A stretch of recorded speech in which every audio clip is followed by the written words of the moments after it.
Hi, everybody. How do you do? Thanks for stopping by this live stream before it began. There were only about 50 of you who were here before the start of it, and for those of you who are unfamiliar with YouTube, with live streams on YouTube in general, most of the people who attend them attend after it begins. So for those of you who are already here, you're in a minority. And I'm very thankful for that. Thank you for showing up before it even began, so that I could say hi and you could say hi right back. Now, these always begin the same way. They begin with a quick and simple sound test. I ask you if you can hear the sound of my voice, and most of you will say yes, and some of you will say no, you can't, coincidentally just after I asked, and that's always very funny. So, let's have a look. I'm looking right at the chat right now. I can see all you guys. Hey, Vsauce Puppet. Hello, Billy Brunner. Hello, Zanman. Hello, Alec Feather. Good to see you, man. Living in Furnace. Nick, Julie, Goldberg. Glad you guys can hear me. And again, I know I've already said it, but I'll say it again. I'm glad you guys are here. Now let's before we get this stream started, we're going to kill a few minutes. Again, this is something that happens in every live stream. As I mentioned earlier, most of the people who attend live streams are not waiting around for it to begin before it begins. They find out about it after it's already begun, when it's already live, and then they come over and tune into the live stream after it's begun, and then if we began right away, they'd be confused and wonder what we were talking about. So let's just kill a few minutes and let a few other people come by. Right now we have 178 people in attendance. Ian Ramsden in the super chat says, the chat changed from 50 to 113 in 2 minutes. Okay. Now, while we're waiting, let me lay down a couple of ground rules here. Not necessarily rules, just things to keep in mind. This live stream is going to be about the most recent video that was published on this channel, entitled, When Should You Leave an Interview? ? Hopefully you've already seen it, because that's going to be the focus of this live stream, will be to discuss that video and to discuss the examples and the arguments made within that video. So if you haven't seen it, and you're currently participating in this live stream, I'd have to insist that you left this live stream and watch the video. There's a link to it in the description beneath this live stream. You really will have to watch it in order to really appreciate the discussion, because that's what this live stream is going to be about. And if I can help it, I'm going to try to keep it focused. Not to say that I want to strongly discourage anyone bringing up anything that's sort of related, but hopefully all the questions and all the comments and all of the arguments that you guys provide in the chat stay focused on the topic at hand. The topic is the most recent video published on the channel. When should you leave an interview? Also, and I'm going to keep my eye on the chat throughout. This is going to be a live discussion, of course, so naturally I'm going to keep my eye on the chat. This is the only way that you can communicate with me, and I think it's good enough. Certainly would not be possible if you guys were all speaking, if 200 people were speaking at the same time. And I'm going to keep my eye out for as many good questions or comments or arguments, whether they are in agreement with the video or in disagreement. And by all means, if anyone does have an argument to be made against the video, let's hear about that, because the name of the darn channel is Counter Arguments. But, and here's something important to keep in mind, if anybody comments in the super chat, you're guaranteed a reply. That only seems fair, doesn't it? And speaking of which, there's King Wilson in the super chat. Live from my bed because I am sick. King Wilson is sick. Boo. I'm very sorry to hear that, King Wilson. For anyone here who's if this is your first live stream on this channel, then you wouldn't know that King Wilson is a regular. He pops by almost every single live stream, and we thank him for it. All hail the king. All hail King Wilson, king of the plebs. For those of you who have participated in live streams in the past, you'll get that joke. All right, guys, the stream is now 5 minutes old. That's long enough. Anybody who is going to stop by this live stream and participate after it started is here now. Of course, people will be joining the live stream throughout. We're going to go for at least an hour, maybe an hour and a half. And people will be coming and going naturally, but without further ado, let's get the wheels turning. The purpose of this live stream is to discuss the latest video published on the channel, When Should You Leave an Interview? And hopefully every single one of you, if you're listening to this live stream right now, you saw it, and surely you must have an opinion of it. You must have reached a conclusion. Whether your conclusion was the same as the conclusion in the video or it wasn't, I would like to know, and I'm sure everybody else who's listening in the live stream would like to know. So I've got my eye on the chat, and I'm going to keep an eye out for as many good questions and arguments as I can. Once again, if anybody comments if anybody comments in the super chat, you're guaranteed a reply. And here we've got someone up to the plate now, Vsauce Puppet, who says, Vsauce Puppet simply says, thank you for being a good channel again. You rock. Well, thank you, Vsauce Puppet. Thank you very much.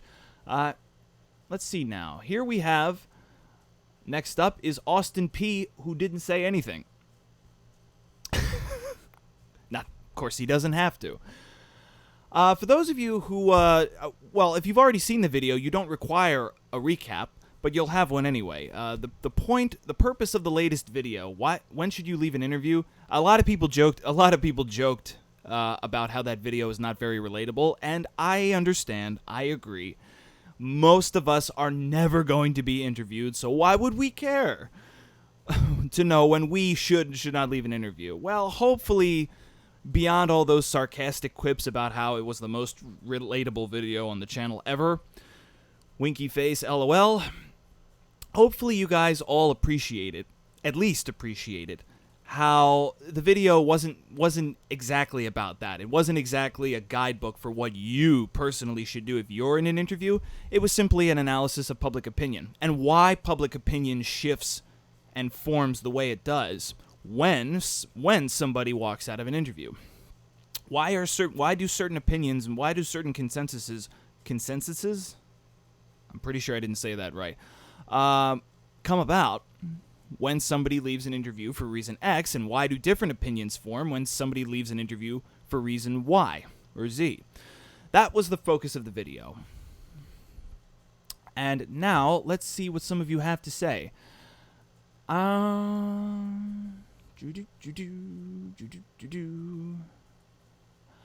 Here's a comment by someone whose name I cannot pronounce.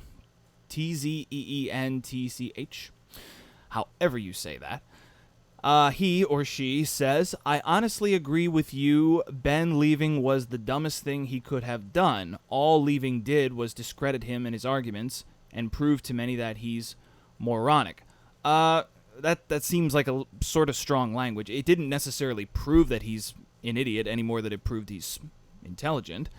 And it didn't necessarily discredit his arguments either. An argument, you can make a good argument and still behave poorly. So, while you do claim to agree with the video, that wasn't really what the video was arguing.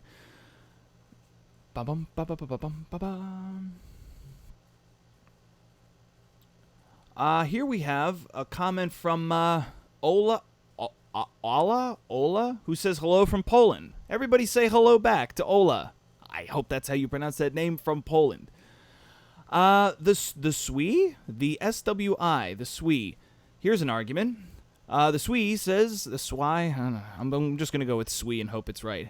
Says, one issue I found with the argument, wouldn't it be good to leave an interview if you feel you lose your control, i.e. before you do something truly dumb? Well, yeah, I guess, but that's kind of a difficult thing to prove, isn't it? Or rather, a difficult thing to determine. If somebody's being interviewed and they worry that they're going to do something dumb, so they leave the interview before they do something dumb, we as the viewers would never know that. Would we? How would we know? How would we know that that was their reason for walking out? If we didn't know that, then we wouldn't know their reason, and they probably wouldn't appear to be justified. Oh, if only we could read people's minds, of course. If only. But we cannot. Let's see. Oh, here's a question from Lucas Brown. Why did Ben Shapiro leave the second interview? Yes. Again, for anybody who's just stopping by this live stream, we are discussing the latest video published on the channel. When should you leave an interview? Hopefully you've seen it. And Lucas Brown is asking, why did Ben Shapiro leave the second interview? And anyone who saw the video will know what he's referring to. In the video, the example featuring Ben Shapiro was his interview on the BBC. But later on in the video, Shapiro is shown being interviewed by Steven Crowder, and he walks out of that interview too. And as to the question of why he did it, I think it was just a joke. If you go and watch that interview, the Ben Shapiro interview on Steven Crowder's show, Louder with Crowder, it is kind of inexplicable. Ben Shapiro, it must have been a joke because those two are friendly with each other, but Shapiro gives no warning. They're having an interview, and Crowder's just making some sort of comment, and then out of the blue, Shapiro just says, "I gotta leave," and he gets up and leaves. But it must have been a joke. So anyone wondering why Ben Shapiro got up and left the Crowder interview in the video, it must have been humorous. It must have been a joke. Here's a comment from a name with apostrophes above some of the letters. I'm not going to be able to pronounce that, but the comment is, the video didn't feel off at all. Great topic, quality. Public discourse should always be encouraged. Well, thank you, whoever you are. I wish I could pronounce your name, but it's just too foreign to my eyes. Thank you. Let's see here. Next up, we have, for those of you, again, I'm sorry to keep repeating this for those who have been participating in this live stream for a while, but I'm going to keep repeating this every few minutes. For those of you just tuning in, we're discussing the latest video on the channel, and I'm going to keep an eye out for as many good questions and arguments as I can. If anybody comments in the super chat, you're guaranteed a reply. Now, here's a comment by Rasho, I suppose, who says, you cited someone who refused to interview a man because he said Bruce Jenner was a man. You said that she was a bit wrong, so you think that you can't quit an interview because something is offensive. Not necessarily. The argument made in the video was not that. Well, let's start here. At no point in the video was it argued that at no point in the video were any rules laid down. I hope it was never stated that if you're being interviewed, you cannot do X, you should not do Y, you must do Z. That never happened in the video. What happened was that observations were made regarding certain interviews and certain reactions to them. And so it was simply a matter of making observations and deducing what might be the wisest maneuver for somebody who wants to leave an interview, but probably shouldn't. Obviously, if somebody's being interviewed and the person interviewing them says something that they find deeply, deeply, deeply offensive, it's their decision to leave. I won't argue, and no one else should argue, that they aren't allowed to do that. All I'm interested in is what would be the best look for them? What would be the smartest maneuver for them in the court of public opinion? And the argument that was made in the video is that if you're having a public discussion with somebody and they say something that deeply offends you and you leave, you're doing what feels right to you, but you can't be sure that that's what's right for the people watching. The people watching might feel cheated. The people watching may want to see what your response is to something that you find deeply offensive. I mean, obviously getting up and leaving is a response of sorts, but it's not a verbal response. Personally, if two people are having a public conversation and one of them says something that offends the other, I want to hear the offended party articulate what they think and why they are taking offense and why they disagree with that point of view. And if they don't do that and they just get up and leave, I'm cheated out of the discussion that a lot of effort went into coordinating in the first place. Now, you can say that's a matter of opinion, because it is. That's fair. But nevertheless, that was the argument made in the video. There's no sense arguing that people must do this or must not do that.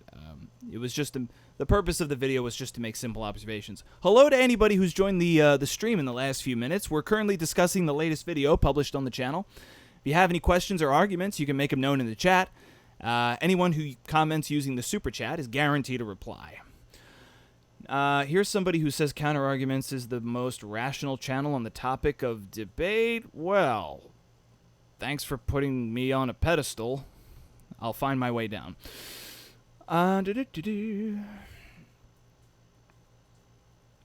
Now, here's a question from Alice.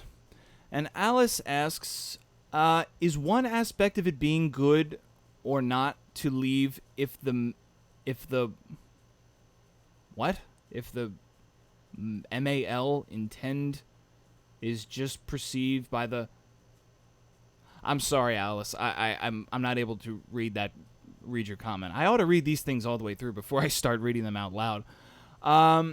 Here's a question from John. John asks, at what point does devil's advocate interviewing become toxic enough that leaving would be smart? Now, there's a good question. That seems like a pretty good question. John asks, at what point does the devil's advocate style of interviewing become toxic enough where leaving would be smart? More specifically, he goes on to say, what line would Andrew Neil have had to cross that leaving would have been fine? Well, John, obviously that's also that's a judgment call. One person would draw the line in one area, and someone else would draw the line somewhere else. So it's hard to be objective about that. Nevertheless, this is a good question. At what point does devil advocate interviewing become toxic? Well, here's an argument. I don't know if this is necessarily my personal opinion, but here's an argument. Here's a way of answering that question. There's an argument to be made that a devil's advocate style of interviewing could never be toxic, because if the person asking the questions, if the interviewer is playing the devil's advocate, then the interviewee can safely assume that the questions, that the interviewer doesn't actually believe in the questions that they're asking, or doesn't actually believe in the opinions they're putting forward. Now, maybe the interviewer does, but it's a moot point. If you're playing the devil's advocate, you are effectively a messenger. And we've all heard the old line of don't shoot the messenger, and of course we all understand why. If you are playing the devil's advocate, you are merely bringing to another person a point of view that other people in the world share, but you do not necessarily. And it seems like an effective way of interviewing, because if you remove yourself from the conversation personally, if you're merely the means by which a point of view is brought to the interviewee, it's not necessarily your point of view, it's just a point of view that you that literally what came out of your vocal cords, then there's an argument to be made that can't be toxic, because even if the point of view being presented by the interviewer and given to the interviewee, even if the question or the point of view or the argument itself is toxic, there's nothing inherently wrong with it being presented via somebody playing the devil's advocate. Now, of course, that's in theory. In practice, somebody can play the devil's advocate kind of clumsily. Some people have argued in that infamous BBC interview that Ben Shapiro gave that Andrew Neil did not do a very good job playing the devil's advocate. That argument, I've noticed that argument popping up a bit in the comments beneath the video. A lot of people are of the opinion that Andrew Neil just simply... There's nothing wrong with playing the devil's advocate, they argue. They just simply argue he didn't do a good job of doing that. Apparently he didn't make it clear enough to Ben Shapiro that he was playing the devil's advocate, and that's how Shapiro got the wrong impression. Nevertheless, there's an argument to be made that playing the devil's advocate cannot be toxic. In theory. It can in practice if you don't make it clear that that's exactly what you're doing. But in theory, that doesn't seem to be a problem. Juicy Lemon didn't say anything, but gave $1. Thank you, Juicy Lemon. Thanks for stopping by the live stream. For those of you just tuning in, we are discussing the latest argument that was published on the channel. When should you leave an interview? And next up we have, and basically it's just a discussion. I'm just going to read questions and arguments in the chat, the ones that stand out to me and tickle my fancy the most. Don't ask me to elaborate. But if anybody comments in the super chat, you're guaranteed a reply.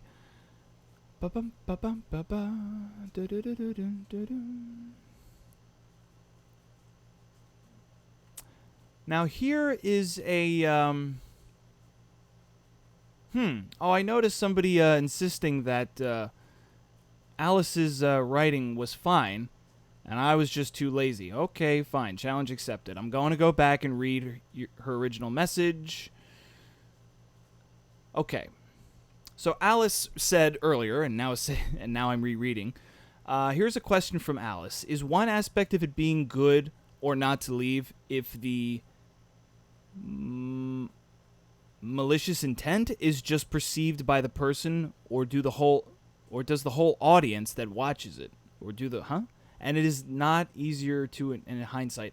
Well, Alice, if I understand your question, I'm not positive that I do, but I think I do. Alice, if I understand your question, you're asking, is it worth leaving if the interviewee feels that there's something wrong, or is it more important?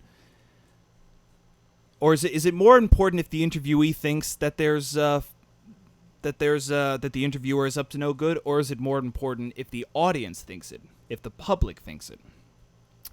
And of course, we can all have our own opinion, but the argument that was made in the video was that, you know what? Before I go any further, let me bring up the whiteboard just so we have that visual.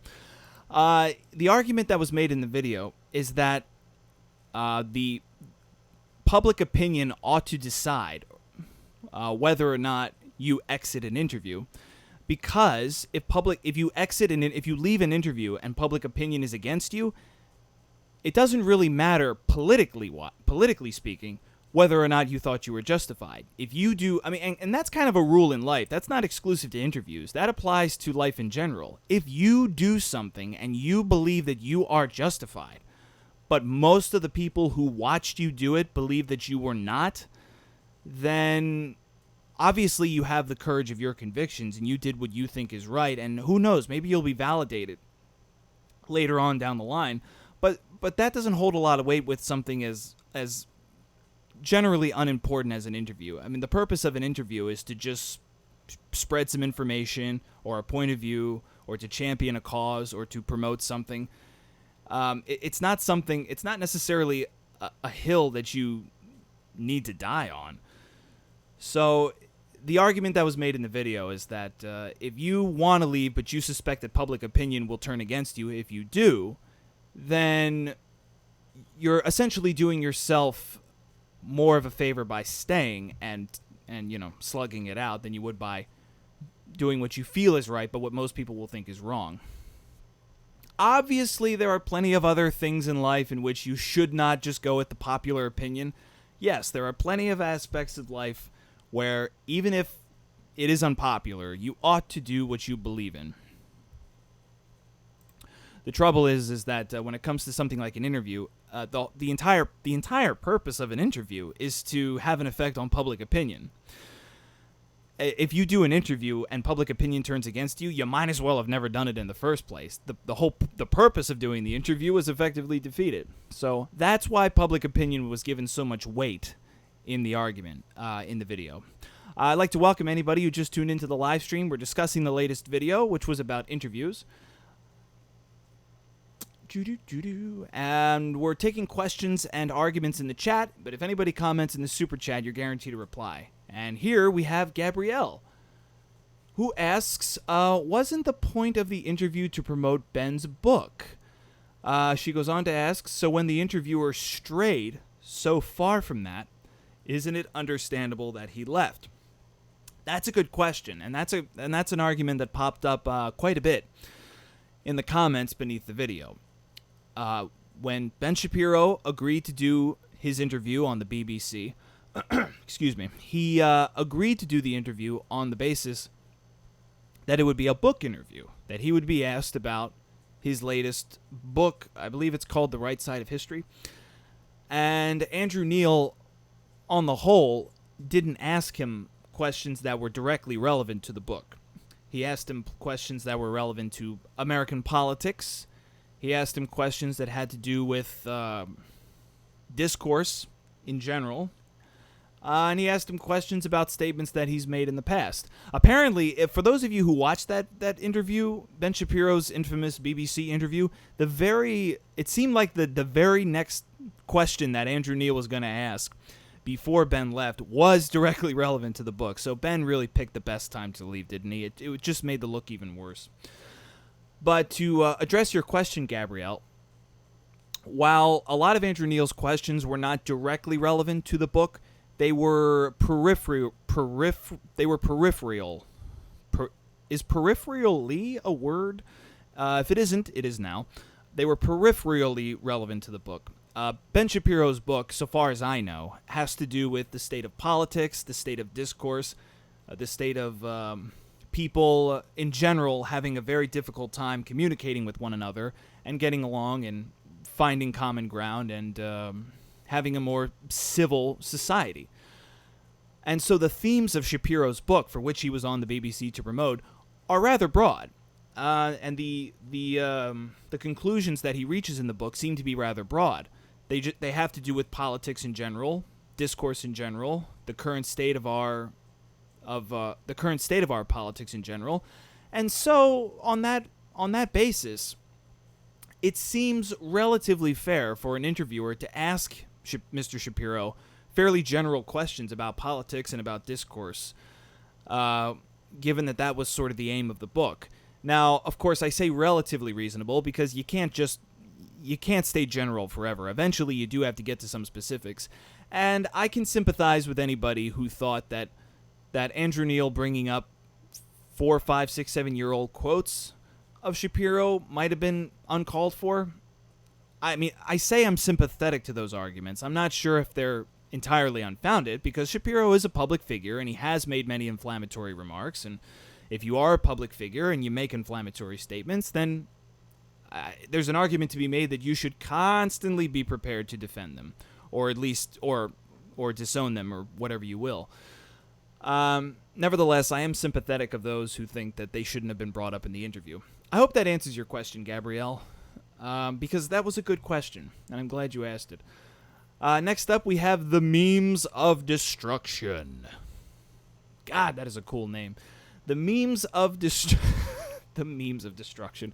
The Memes of Destruction asks, because it's a person, thoughts on playing devil's advocate versus trolling. Is there a difference? If so, how do you see it? Okay. Devil's advocate versus trolling. Well, I would say there is a difference.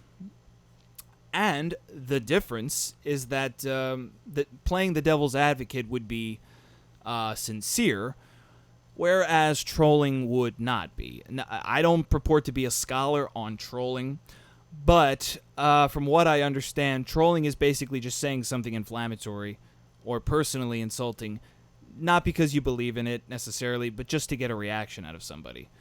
That's not sincere. Whereas if somebody's playing the devil's advocate, presumably they really are trying to foster a productive conversation. They are trying to challenge the person, whoever they're talking to, without making the conversation personal. Trolling does the opposite. So, is that a worthy distinction? I hope it was. That's my answer. And that was a fine question from the Memes of Destruction. I have to say, every other name in these chats that isn't an actual name just cracks me up. How do you guys come up with this stuff? And now here I am scrolling through all of the non-super chats just to see what I missed. For those of you who, if this is your first live stream that you've ever participated on this channel, at least on this channel, there's or if it's one of your first, there's this running inside joke that the regular chat or the standard chat or whatever you call it is referred to as the plebeian chat or the pleb chat. So if I refer to it as the pleb chat, You know why. That's the reason why. It's just a joke. Don't take it personally. Let's see here. Oh, here's a softball. It's from someone named Chars, Chars, 78. He asks, or she asks, what's your opinion on edited interviews that maliciously misrepresent their interviewees? My opinion? It is bad. It is wrong. It is obviously dishonest. What a softball. But nevertheless, thank you for asking that question. You gave me the chance to answer it. And another question that they ask is, what can be done in such cases? Nothing beyond noticing that that's what happened.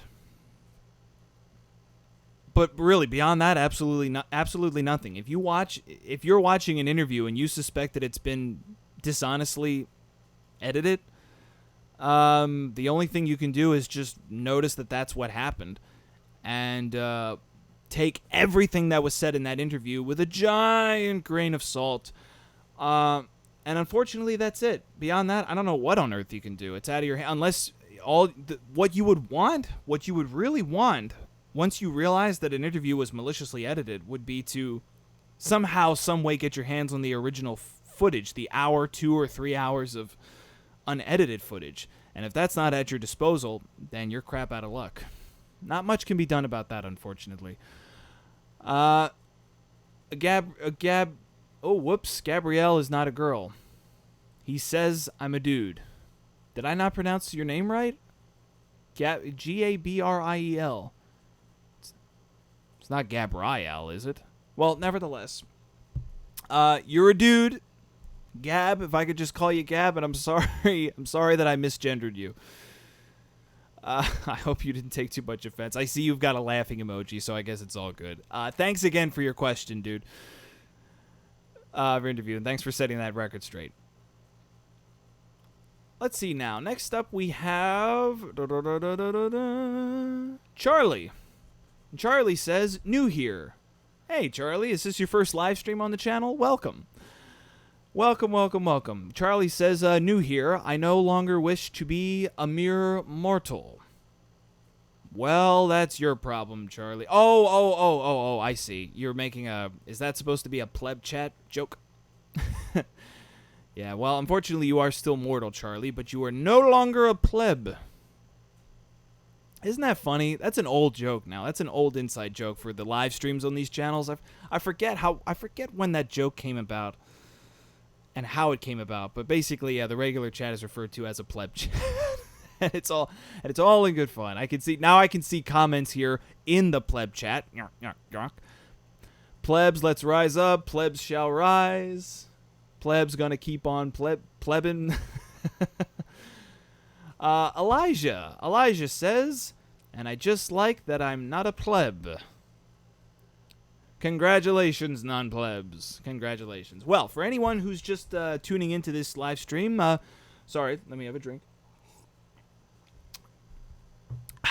For those of you who are just tuning into this live stream, we are discussing the latest video that was published on this channel a few days ago called When Should You Leave an Interview? If you've seen that video, or if you haven't seen that video, you really ought to before participating in this live stream, because that's what we're talking about. So you'd kind of be lost if you haven't. But if you have, feel free to participate in the chat. I'll keep my eye out for as many good questions or arguments as I can. Anybody who comments in the super chat is guaranteed a reply, and that only seems fair. And let's bring this whiteboard back up on the screen, because this is the this is the whiteboard containing the standards for what is and is not a good look. And again, just to repeat, if there's anyone here who has an argument to be made against this video, or if there's anyone here who has an argument to be made against anything on this whiteboard, let's hear about it. Now, we've got Super Duper SP, who says, love your content, how was your day? Well, thank you, Super Duper, thank you. And my day's been going very well. I mean, I'm doing this right now, and I love doing this. I really do enjoy having conversations in general, but particularly on live streams with literally hundreds of people. My day is going very well, Super Duper SP. I hope yours is as well. Next up, we have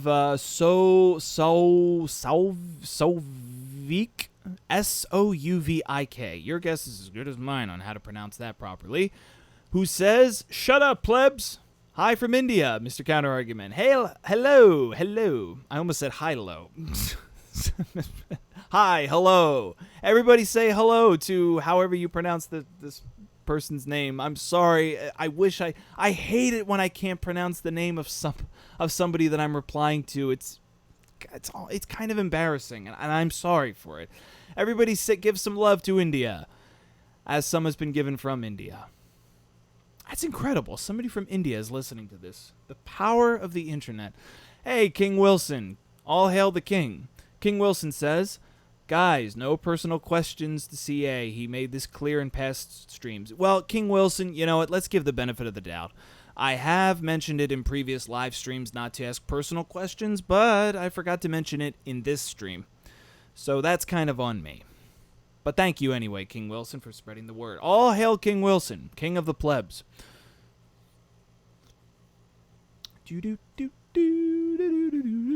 Alan Tier says, "I think the first time I saw the pleb meme was your second live stream." Really?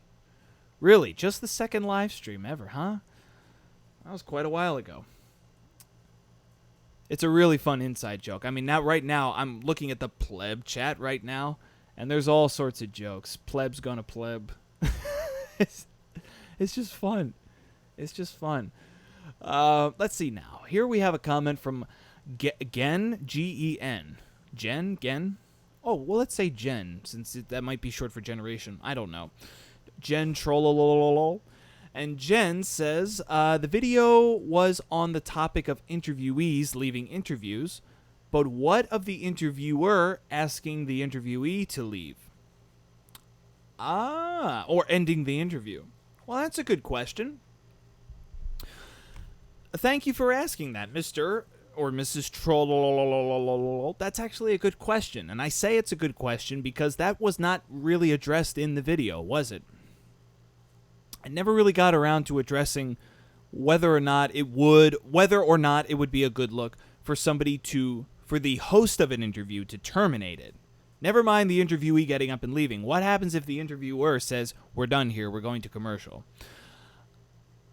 Well, to answer your question, even though that particular scenario was not addressed in the video, even though the primary scenario in the video was to, that's fun to say, even though the primary scenario in the video was to observe instances in which people walked out of interviews, I would like to think that the same standards you see on the whiteboard right now, I would like to think that they can loosely be applied to a scenario of an interviewer terminating an interview. I would like to think that the same standard can apply. Because, ultimately, you're still operating within the court of public opinion. Whatever you do in public, anything that you do in public is going to generate a consensus, a public opinion. So, even though you might have to reword some of the things written on this whiteboard, you could still apply these standards, sorta, kinda, to instances of an interviewer terminating an interview. That's a good question, Jen. Jen Trollololol. That's fun to say, too. Let's see. Next up, we have Ecstasy of Thinking. Somebody earlier had a name, the memes of destruction, and I thought that was funny. This is funny, too. Ecstasy of Thinking. Ecstasy of Thinking says, or asks, rather, have you ever been represented an argument that has completely changed your mind in a debate? Oh, I think you meant to say presented. Have you ever been presented an argument that has completely changed your mind in a debate? And if yes, what was the debate and what was the argument? Well, Ecstasy of Thinking, if that is your real name, that's really hard for me to say because I have participated in many, many, many, many debates. Now, most of them were debates in air quotes because they weren't formal debates. They were just conversations with somebody who had a different point of view. Very, not formal conversations, but rather casual conversations. And I know for a fact that I've had discussions with people in which they made a really good point that changed the way I viewed a situation. But I'm having a hard time thinking of one right now because right now my mind is focused on the latest video that was published on this channel, and it's kind of hard going through the library of every single conversation I've ever had in which somebody made a good point, and even harder to pick out the best one. So I am halfway dodging your question, and I admit, well, I don't know. Am I dodging a question if I admit that that's what I'm doing? That seems like a catch-22. Anyway, I the least I will give to your question is that it has happened before. I'm having a hard time thinking of a good example, but it certainly has happened. I have had discussions with people in which the other person made a really good point, and I just wasn't prepared for it, and I didn't have an answer, and it changed my mind. Completely, I don't know, probably not. People's minds do not, it's very, very, very rare for a person's mind to completely change about anything ever. But relatively changed, of course. That's certainly happened before. Let's see here. Next up, we have Alan Tier again. Welcome back, Alan. Who says, playing the devil's advocate, a bad public opinion isn't necessarily bad. In fact, Alan goes on to say, controversy often breeds popularity, regardless of who's right.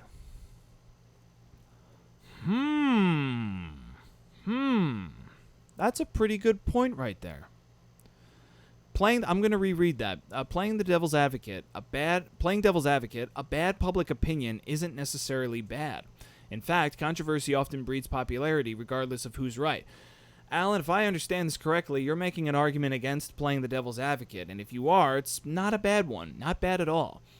The idea, the notion of playing the devil's advocate, as was explained earlier, and as most of you already understand, I'm sure, is that you're essentially presenting a point of view that you don't necessarily believe in. You're just presenting it. You're pretending to believe in it. You're pretending that you're sort of performing that it's your point of view, just so you're giving something for the other person to respond to. You're just playing a role in that respect.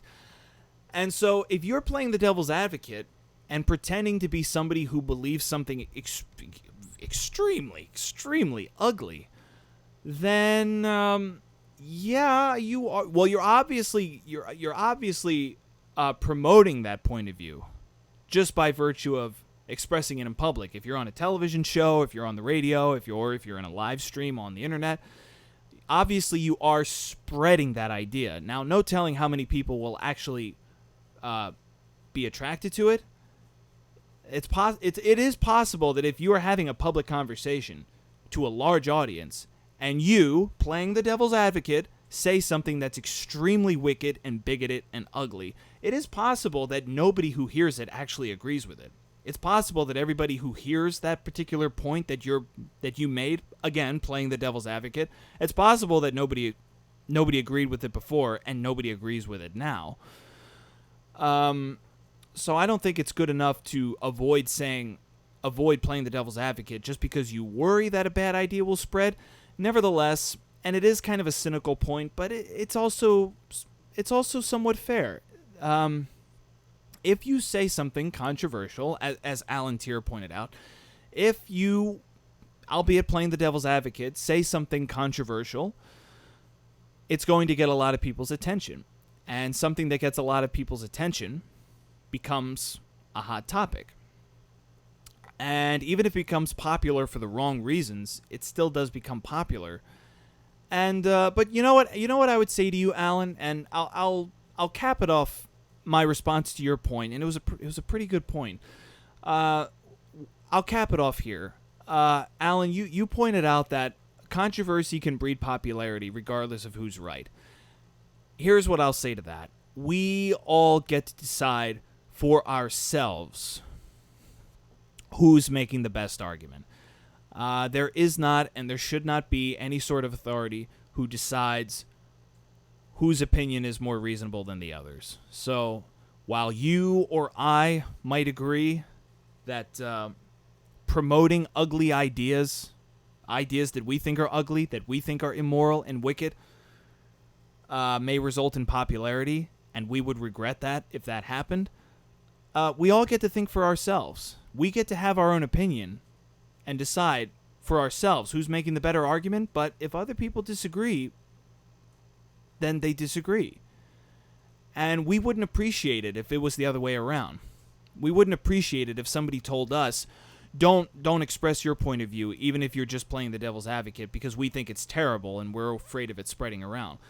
Obviously, we wouldn't appreciate that if we were on the other side, so I would argue just letting people draw their own conclusions, even if we are running the risk of some terrible ideas becoming popular. If that happens, then what do you do about that? What do you do if a bad argument becomes popular? You counter it. Of course, I, of all people, would say that, but only because I believe in it. King Wilson. All hail the king. Here's what King Wilson says. People in pleb chat were asking you about your political views, which is what warranted that super chat for me. I see. Thank you, King Wilson. King Wilson is here to remind you all not to ask personal questions. They're not going to be entertained. The purpose of this live stream is to discuss the latest video published on this channel. For those of you who just tuned into this live stream recently, we're discussing the latest video on this channel, When Should You Leave an Interview? If you have any questions about it or arguments for or against it, make them known in the chat. Super chats are guaranteed to reply. Thank you, King Wilson. All hail King Wilson, king of the plebs.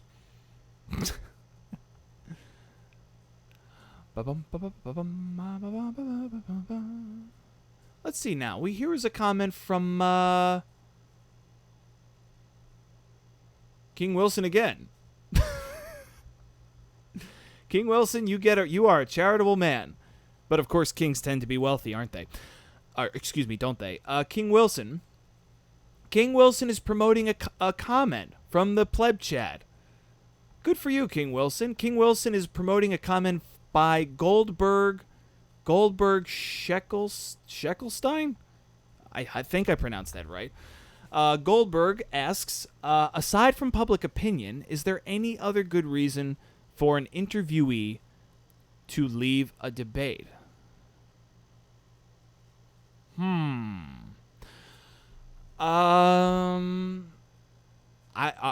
I admit I am answering this question off the top of my head. That's a pretty good question. Slander? What do you think? If you're being interviewed and the interviewer says something that's slanderous or just stupid, or how about this? How about if you discover that the person interviewing you is making a mockery out of the whole thing and playing a character? I think most of you may be aware of Sacha Baron Cohen, who has interviewed a lot of people playing a lot of different characters. So, to answer Goldberg's question, suppose you were being interviewed by somebody who you thought was who they said they were and was honestly conducting an interview. If you come to realize that the person interviewing you is an actor and they're in makeup and they're wearing a wig and they're actually a famous actor who's pretending to be who they said they are, hey, that's as good a reason as any to walk out of an interview, isn't it? Of course, if you already made it that far, then they already have you. You've already been had. Yeah, other than public opinion, is there any other good reason for an interviewee to leave?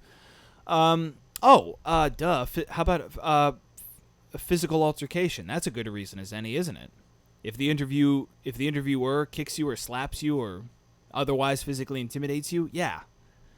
Then you can get up and leave. Of course, you'll have public opinion on your side, but that wouldn't be the reason why you left. You would left just because it would be the ethical thing to do to leave. That's a pretty good question. King Wilson, thank you for promoting it in the super chat. All hail King of the Plebs. Ecstasy of Thinking again says, no worries, just wanted to ask. Great video, man. Well, thank you, Ecstasy of Thinking, if that is your real name. Thank you for joining the, thanks for tuning into this live stream and for asking your question. Next up, we have Grandiose Ninja. I love it. Grandiose Ninja says, "Hi from Sweden. Great content. Keep it up." Well, thank you, Grandiose Ninja. Everybody send some love to Sweden. Send some love right back. Say hello to Sweden. And I'll be the first. Hello to Sweden. And again, thanks for joining in the stream, Grandiose Ninja. For those of you just tuning in, we're discussing the latest video on the channel. This stream has been going now for about 50 minutes. It will go for at least an hour, probably no more than an hour and a half. So we're still firing on all cylinders. As far as I'm concerned, here's a comment from Joe, a question from Joe, and Joe asks, basically, you mean there should not be any disingenuous manipulation?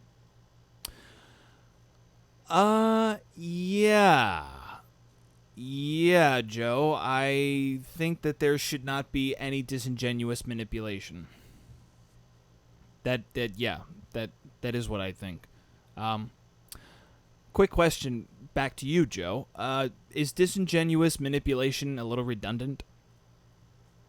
Isn't manipulation inherently disingenuous? I don't mean to split hairs, but I know I just did anyway. But hey, thanks for the question, Joe. Basically, yeah, I do mean that there should not be any disingenuous manipulation.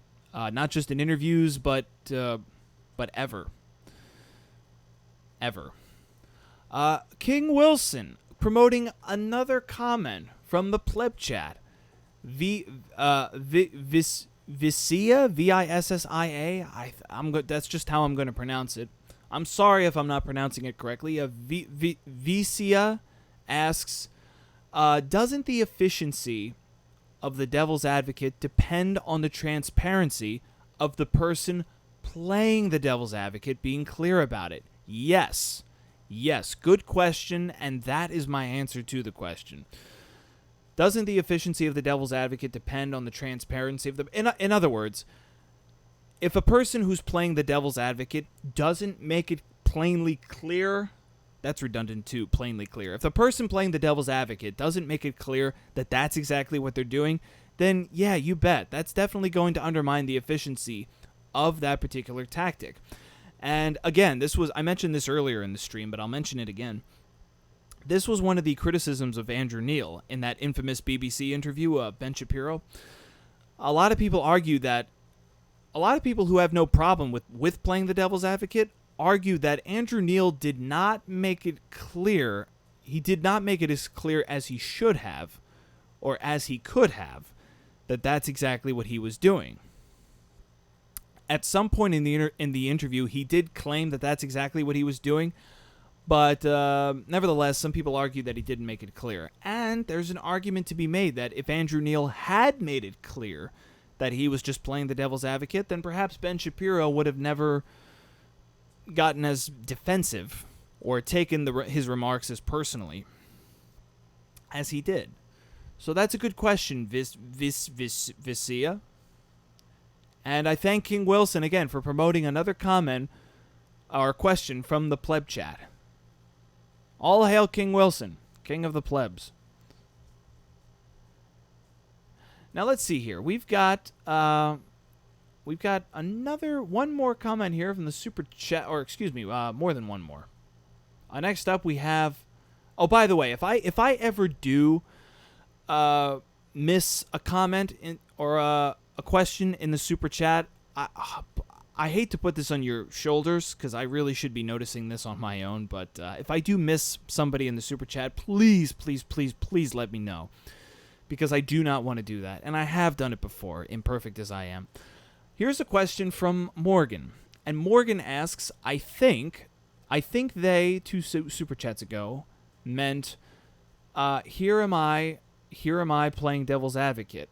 Is a bad opinion necessarily bad? Oh, well, Morgan, thank you for clearing that up. For those of you who just tuned into this live stream recently, I read a comment, a question in the super chat a while ago, and I think I might have misunderstood it. I think I might have just. Morgan, thank you for pointing that out. That I might have misunderstood one of the questions in the super chat earlier. Well, hopefully, if I did misunderstand it, what I said in response was still useful, and I still said something that is of value to you. I hate it when that happens, and not just because there are hundreds of people listening to this, and I'm speaking live on the internet, but just in general. I hate misunderstanding anybody for any reason. But now here is a question from Ethan. Hello, Ethan. Ethan asks, should public opinion be weighted in a debate? Good question. Unless the debate is between politicians, I feel like using opinion is disingenuous to the exchange. Well, Ethan, you probably are familiar, and I assume most of you here are familiar with the fact that after most formal debates, if not all of them, what happens at the end of a formal debate? There's a poll. And a lot of times they take polls before the debate, and then they'll take another poll after the debate to see who the audience agrees with more. Now, I am of two minds about this. On one hand, I think it is useful. I think it's useful to do that because I personally want to know what the public opinion is, whether I agree with it or not. I admit, if there's going to be a formal debate between at least two people in public, on a stage, standing up behind podiums, the whole shebang, I genuinely want to know what the public opinion is. I want to know which position is more popular with the audience before the debate starts, and I want to know if it's still the most popular position at the end of the debate. To me, I think that's relevant information, and I want to know whether I agree with it or not. So on one hand, I think that's a useful thing to do, but on the other hand, it does help to be philosophical about this at the end of the day. If you find out what the popular opinion is regarding a certain subject or issue, or if you know if two people have a formal debate and at the end of it, most of the audience says this person won the debate and that person lost the debate, you do have to be kind of philosophical about this and ultimately ask yourself, well, what does that really matter? Just because something is popular doesn't mean it's right. Sometimes the popular position is morally right, is the most justifiable position, and sometimes it is not. So, my opinion, as far as I'm concerned, Ethan, and you do ask a good question, should public opinion be weighted in a debate? Here's what I'll say to you, Ethan. Public opinion should be made known just so we know it. Not so we can, and not so that we can blindly follow it, of course. We shouldn't seek to know what the popular opinion is or what the public opinion is just so we can follow along with it blindly without thinking for ourselves. Of course, we shouldn't do that. But I do think it's useful to know what the public opinion is just so you know what, currently what climate you exist in. If you're aware of a certain political issue or a politician and you don't know how your fellow citizens feel about this issue or this person, I think it's worth finding out. But don't give too much credit to it, because popular opinion obviously can and does change. Now, here's somebody asking me, somebody from India, I believe, the fellow or lady from India, asking me if I am a gamer. And they told me how to pronounce their name. It's Shovik. Shovik. Ah, okay. Hello, Shovik. Glad I can pronounce your name correctly now. Shovik asks me if I'm a gamer. That's wholly irrelevant to the purpose of this live stream. For the record, I am not. But what did I say, huh? What did I say? If somebody comments in the super chat, they're guaranteed a reply. This live stream is almost an hour old. What do you say we go for at least another 15 more minutes? Another 30 minutes tops. Let's see here. We're all out of super chat, so I'm going back to the pleb chat. Now, a lot of these comments I'm not going to read out loud because they're not necessarily kind. They contain insults.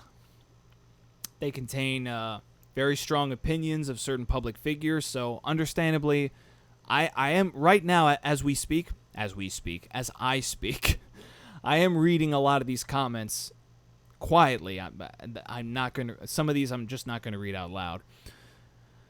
Obviously, if you're just tuning into this live stream, we're discussing the latest video published on the channel. When should you leave an interview?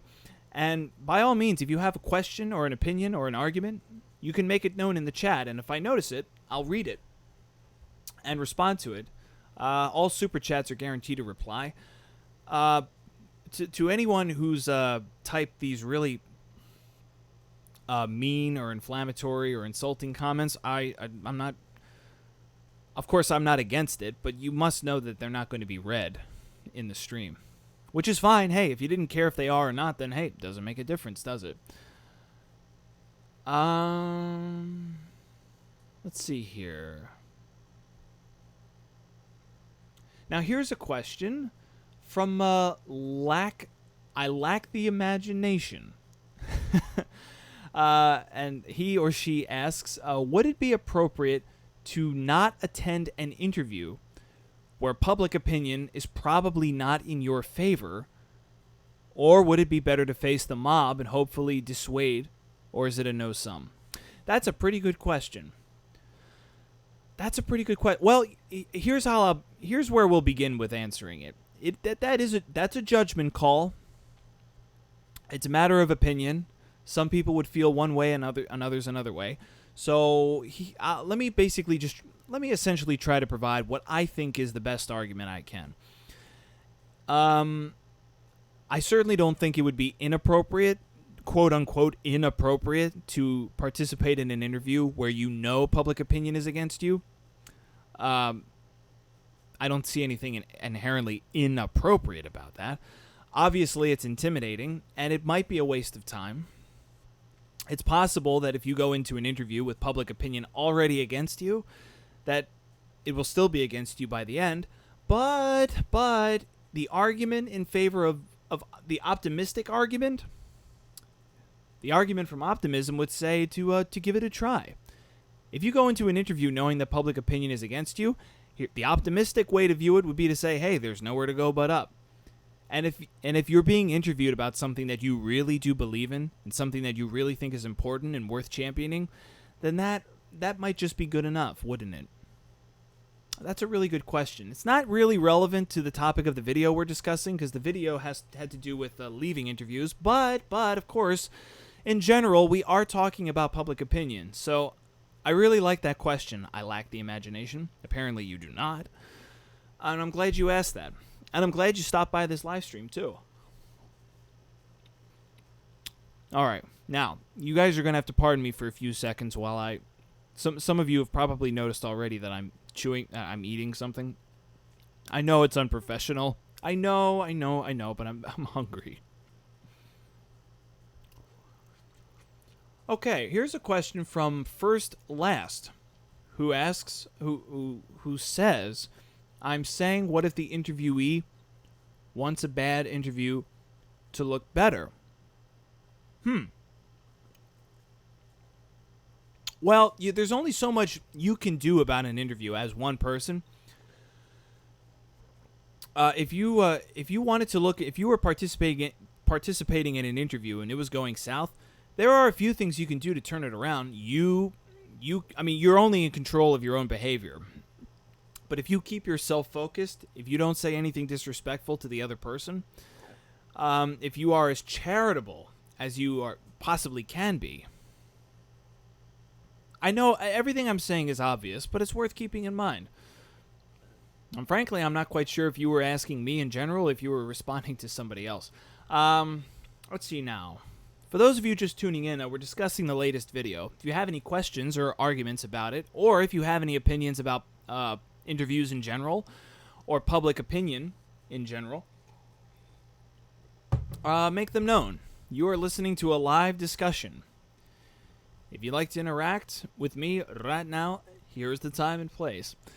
Here's a question from Justin. What are you eating? It's a granola bar. Big deal. And again, I really shouldn't be eating. I shouldn't be eating anything while doing this because I'm the only person providing audio. My voice is the only thing making noise in this live stream, so it's really unprofessional for me to do this. But I'm doing it anyway.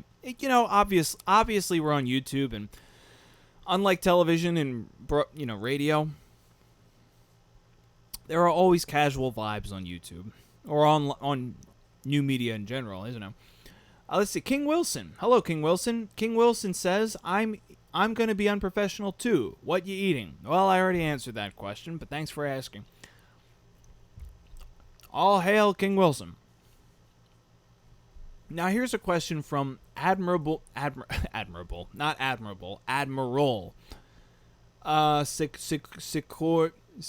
know how to pronounce that. But nevertheless, here's a question from someone going by Admiral something. The way you define interviews was dependent on it being public. Yeah, that's correct. And the very first thing that happens in the video is a definition of an interview. Admiral goes on to ask, should the same tactics and rules of persuasion apply to job interviews? Well, no, not necessarily, because, well, at least not insofar as what was said in this particular video. Because the focus of this video, the crux of the video, when should you leave an interview, was predicated on public opinion. So, and obviously, if you're having a job interview, that's in private. It's between you and the person conducting the interview, a potential boss. And maybe there are a couple other people in the room listening in on the interview as well. But the public is not there. That's not a public conversation. So a lot of this stuff that you see on the whiteboard would not apply to that. And neither would the argument that Ben Shapiro made for walking out of his BBC interview. If the public is not paying attention to something, then a lot of the stuff mentioned in the video just doesn't apply. Good question, though, Admiral. I did it again, Admiral. Thank you. Good question, Admiral. And thanks for stopping by. Let's see. GBH says, love the casual vibe. Thank you. You're welcome. Again, it's YouTube. On television, on radio, it's not so casual most of the time. But certainly on YouTube and on any other streaming service online. Yeah, and I love that. I love that these live streams just feel like we're just kind of hanging out and chit-chatting with each other. That's what I enjoy so much about... Well, that's not the only thing I enjoy about this, but it certainly is an aspect that I enjoy very much. And again, we're not wrapping up yet, but I'm just going to say this because I feel like it. To all of you who are subscribed and or participating in this live stream, thank you. I'm gonna say it again at the end, but I just feel like saying it now. Thank you for stopping by and subscribing and watching these videos and participating in these live streams. Thank you. Okay, King Wilson. Hello, King Wilson. King Wilson says, "Hey, people in the pleb chat are liking the unprofessionalism. They claim it's giving a casual vibe." And I have to agree. Thanks, King Wilson. I'm glad you agree. And I'm glad most people here agree with the casual vibe. And the fact that I'm eating something during this live stream. Yes, it's unprofessional, but it's casual, and that's alright. Heads up. Okay, the lip smacking is a little too much. But the snacking is not all that bad. In itself is all that bad. Thank you, King Wilson. All right, here's a comment from Robert. And Robert says, love your videos. Have a nice day, counter-argument. Thank you, Robert. Thank you very much. I wish I could think of something more brilliant and original to say than thank you, but I really can't. Thank you, thank you, thank you, thank you. I hope you have a nice day too, Robert. Ba-bum. Somebody in the pleb chat is asking me to lick my lips. Dream on. You wish. Let's see here now. Let's take a few more good questions. and arguments. I would like to encourage anyone who has any arguments against this video to make them known. We certainly have had a few people in the chat during this live stream challenge, or if not challenge, just question some of the arguments that were made in the when should you leave an interview video. And I like that. I appreciate it. Obviously I encourage it, given the name of the channel. And everybody so far has been pretty darn respectful and thoughtful. So, if there's anyone here who has, obviously I'll try to entertain just as many good arguments and questions as I can. But if there's anybody here who has anything to say in objection to this video, if you have any arguments against it or any criticisms, let's get a few more of those before we wrap this up. Let's see. Daniel says, "I know it's not relevant, but I loved your 12 Angry Men series. Are you planning to make something similar about some other films?" No, Daniel. That's not to say it'll never happen, but currently there are no plans to do that. The 12 Angry Men series was kind of a one-off. I'm really glad you loved it, though. Thank you. Okay. Chase says, in your video, you said talking to the intent of the interviewer is manipulative. Is this still the case if the interviewer were the topic or the main part of the topic discussed?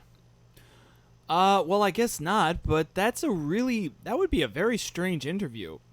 If the topic of an interview was the person conducting the interview, that's kind of weird. How would that work? Like if Andrew Neil interviews Ben Shapiro on the topic of Andrew Neil, would that ever happen? Again, in theory, if it did ever happen, then I guess there wouldn't.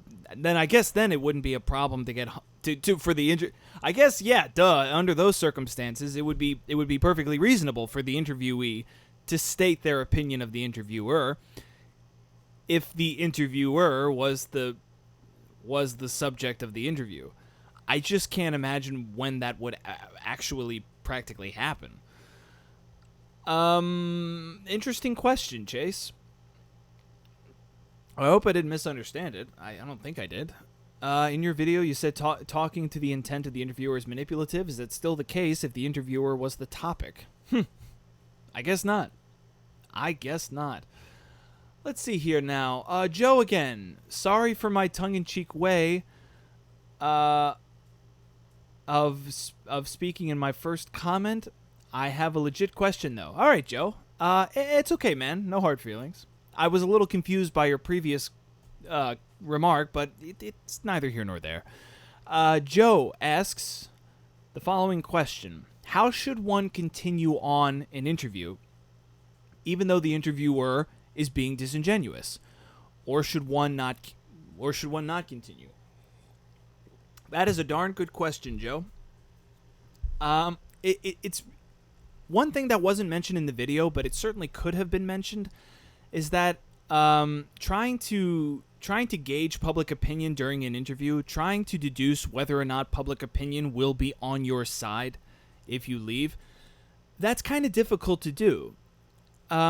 It just is, and that wasn't mentioned in the video, and perhaps it could have been, but it just wasn't. That's not an easy thing to do. It's not always easy if you're currently like on live television and somebody's asking you questions that you think are dishonest or leading or manipulative.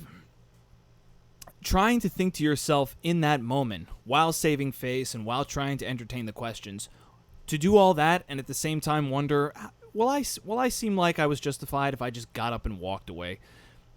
That's a tough thing to do. To answer your question head on, Joe, you asked how should one continue if an interview is being disingenuous? Well, if an interviewer is being disingenuous or dishonest, the argument was obviously made in the video. When should you leave an interview? The argument was made that you shouldn't express your opinion of the interviewer, And if you look on the screen right now, you can see the whiteboard is on the screen right now. And at the bottom of the list on the right, under bad look, public opinion is against you, you can see it says the interviewee expressing their opinion of the interviewer is a bad look because it's an attempt to manipulate public opinion. So to answer your question, Joe, that's a good place to start. If you're being interviewed by someone who's being dishonest, there's the argument was made in the video that you shouldn't necessarily state that. If you're the interviewee, you shouldn't just outright say, "What are you doing? Are you kidding me? Or you're being very misleading by asking these questions, or you're trying to make me look stupid, or da da da da." That is frowned upon. That is a bad look. Even if you feel justified, it's an attempt to manipulate public opinion, and that's an ironic reaction to somebody who is themselves trying to manipulate public opinion. An example was shown of Dr. Jordan Peterson on Channel 4. Every time when he was being interviewed by Kathy Newman, every time there was a bump in the road, so to speak, he would not state his opinion of Kathy Newman. He would simply just state or restate where he stands. He would state his opinion, or he would state a fact, or he would state what he believes.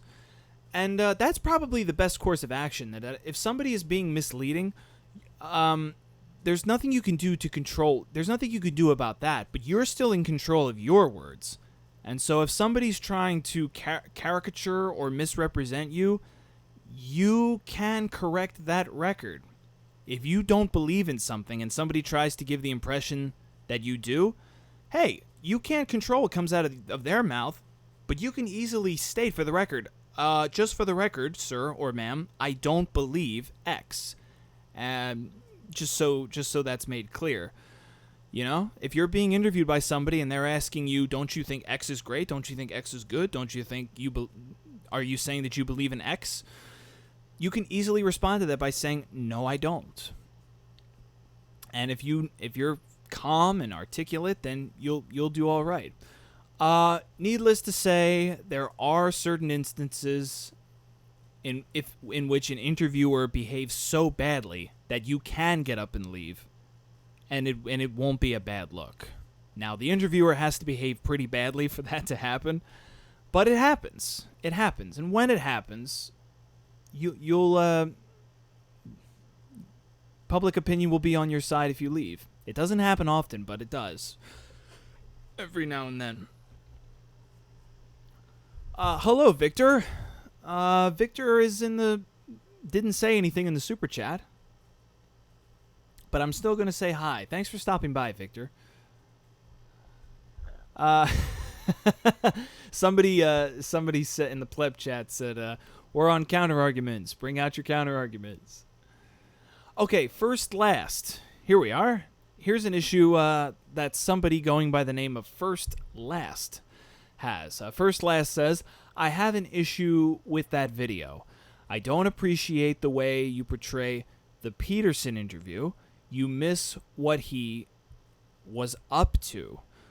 Okay, well, First Last, I don't know for certain what you mean, and I'm not going to assume to know what you mean. Obviously, you're entitled to whatever conclusion you've drawn about Dr. Peterson in general and in that particular interview. And you're obviously entitled to have an issue with the video produced for this channel because Peterson was used as a positive example of how to conduct yourself in an interview. But whatever your issue is with Jordan Peterson and how he conducted himself in the Channel 4 interview, and whatever you believe this channel missed about it, we don't have to agree. But I don't know what that is. You didn't make that known, so I wouldn't mind hearing about it.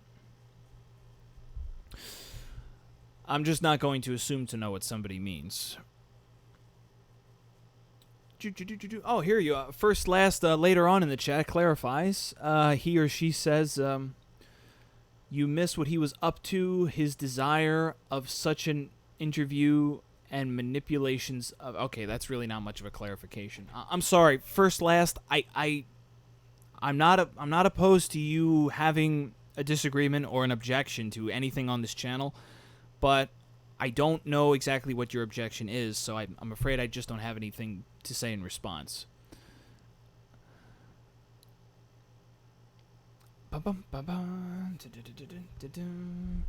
Let's see now. The stream has been going for an hour and 20 minutes. Let's keep it going for about 10 more minutes.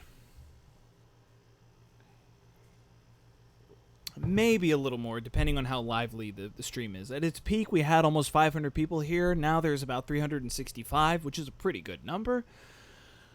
For those of you who are just tuning in, sorry to say the stream is not going to last much longer, but you're obviously invited to listen and to participate in the chat. We are discussing the latest video published on this channel. When should you leave an interview? If you have any questions or arguments about it, make them known in the chat, and I'll try to get around to them. If anybody comments in the super chat, you are guaranteed a reply.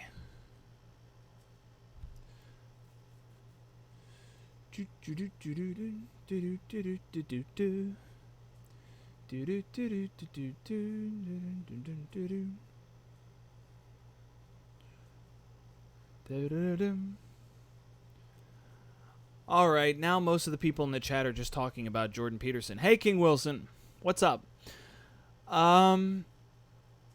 King Wilson says first last is running into character limits in the pleb chat.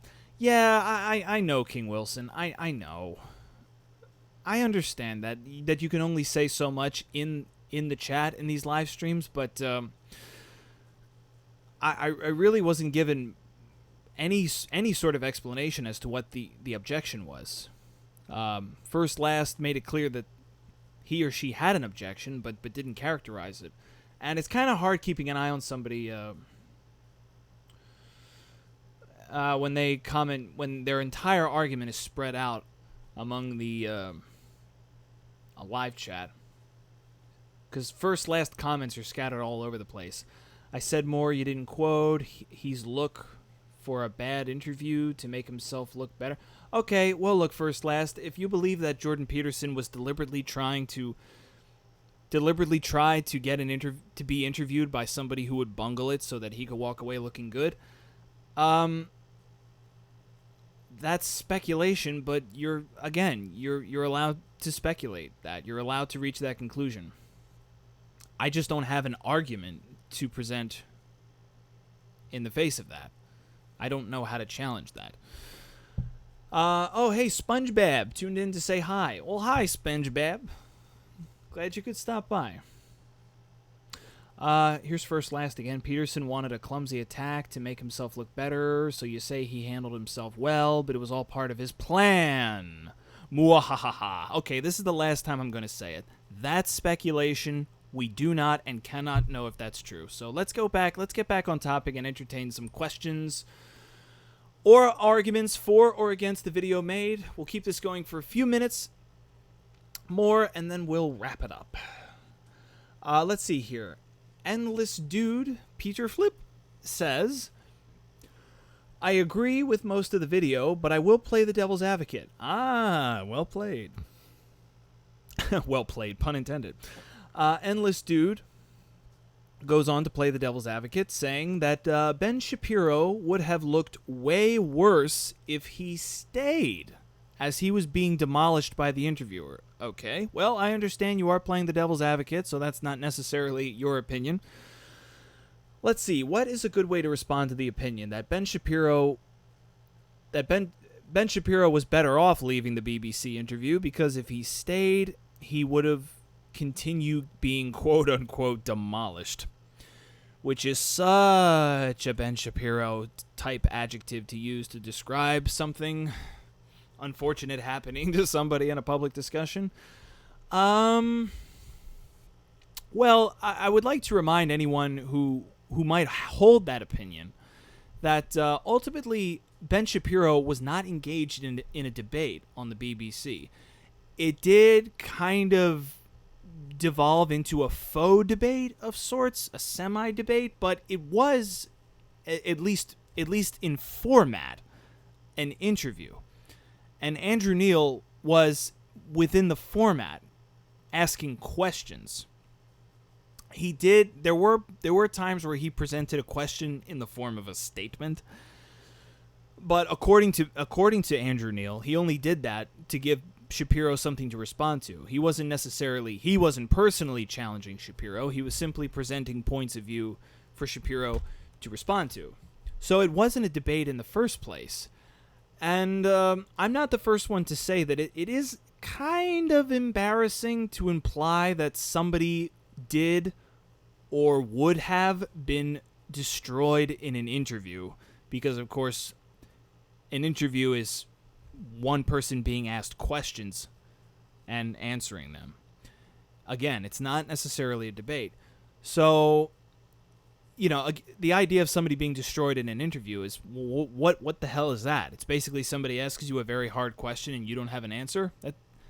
That's kind of you destroying yourself, isn't it?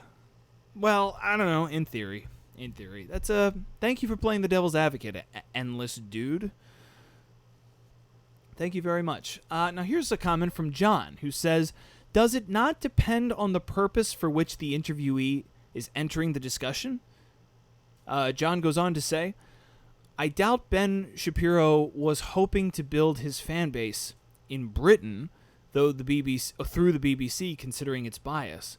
Well, John, we don't know for sure whether or not Ben Shapiro was or was not hoping to build his British fan base. I'm not exactly sure what he would have against it. Wouldn't Ben Shapiro want as many people to agree with him as possible, just same as anybody else? But to address your question, John asks, does it not depend on the purpose for which the interviewee is entering the discussion? Well, yeah, of course it does. The purpose of the interview is effectively the context of the interview.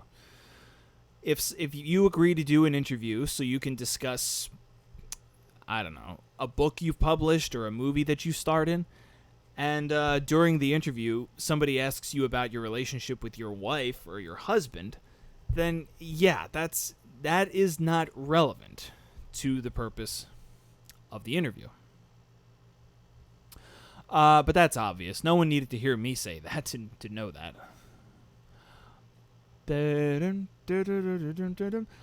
Now here's someone in the super chat who didn't say anything. Carrie W. Hi, Carrie. Thanks for stopping by. All right, let's take one or two more questions, and let's see if any of them come from the super chat. King Wilson is promoting the pleb chat again. All hail the king. King Wilson is promoting a question from Con the Stoner? Lynn? I'll just call them Lynn. Lynn asks, here is a flip. When is it okay for an interviewer to kick off an interviewee? I feel like a Dr. Phil reference is inbound. It's not. I don't. Just because I don't have one, I don't watch Dr. Phil. When is it okay? So basically, this is a good question, Lynn, and thank you, King Wilson, for promoting it. What about the inverse of somebody leaving an interview? When is it appropriate for an interviewer to kick an interviewee off the show? Well, obviously, like anything else, that's a judgment call. But to come up with a very simple, let's see. To come up with a very simple rule of thumb, a situation in which it would be appropriate for an interviewer to kick the interviewee off. Well, there are a couple of obvious reasons. Physical violence, if the interviewee smacks the interviewer in the face, or kicks them, or spits on them, or anything like that. Obviously, at that point, any conversation's over. If the interviewee starts misbehaving, if they start shouting, if they start, wagging their fist in their face, or swearing, of course. Again, that's another easy one. If you're swearing on live television, dropping F-bombs that can't be censored, yeah, that'll be it. But other than that, I don't know. Other than that, it would seem to be a manipulation of public opinion. For instance, if an interviewer was interviewing somebody and the interviewee said something that deeply offended the interviewer, if the interviewee said something that the interviewer believed was just beyond the pale, so they terminate the interview, well, the interviewer might feel justified. But what about the viewers? What if the viewers wanted to continue hearing what the interviewee had to say? What if the viewers wanted to continue hearing the interviewee's arguments? Not to say they agreed with them. You know, I mean, when was the last time you saw an interview of somebody whom you did not agree with? When was the last time you saw somebody who you deeply, deeply despised being interviewed? Why did you watch the interview? Could it be because you wanted to know what they really thought? You wanted to see them and hear them saying certain things on the record? Sure, those are all good reasons for somebody who you dislike and disagree with to be interviewed and to watch it. So I imagine you'd be frustrated if you tuned in to watch an interview of somebody you deeply disagree with, and then as soon as they say something that you disagree with, the interviewer says, "I can't believe you said that, we're done here." Well, what the hell is the point of conducting the interview in the first place if that happens? So basically, what I would argue and what was argued in the video is that it's not appropriate to leave an interview just because of a difference in point of view. And now that I think about it, the exact same principle applies the other way around. It applies to the interviewers too. An interviewee should not leave an interview just because they disagree with the interviewer. And the opposite is true. The interviewer should not terminate the interview and kick out the interviewee just because they disagree with them, because that cheats the audience out of a fruitful, hopefully fruitful, and potentially productive conversation.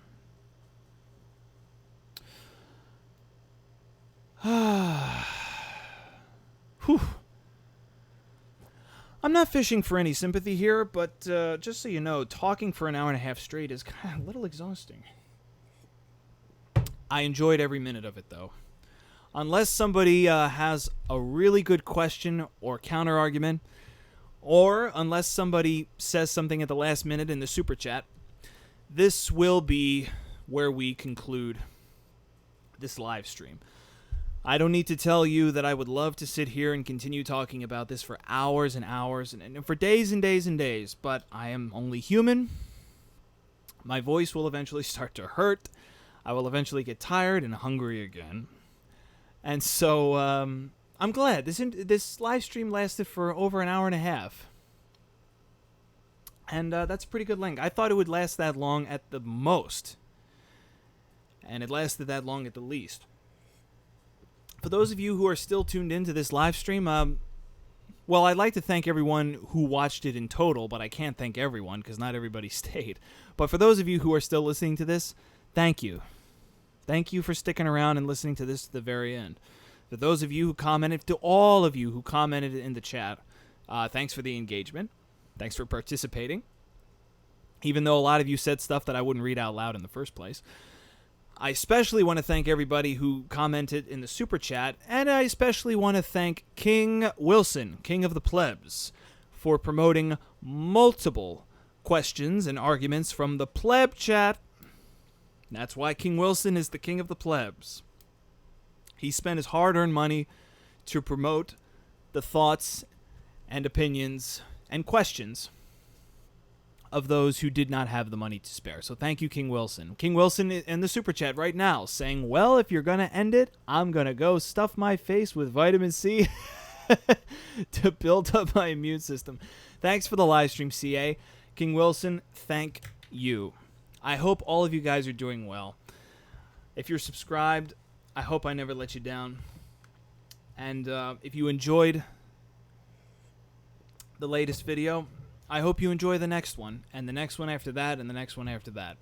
And I hope to see you all. I know it's not possible, but I hope to see every last one of you in the next live stream, whatever the topic may be. Godspeed, everybody. Goodbye for now.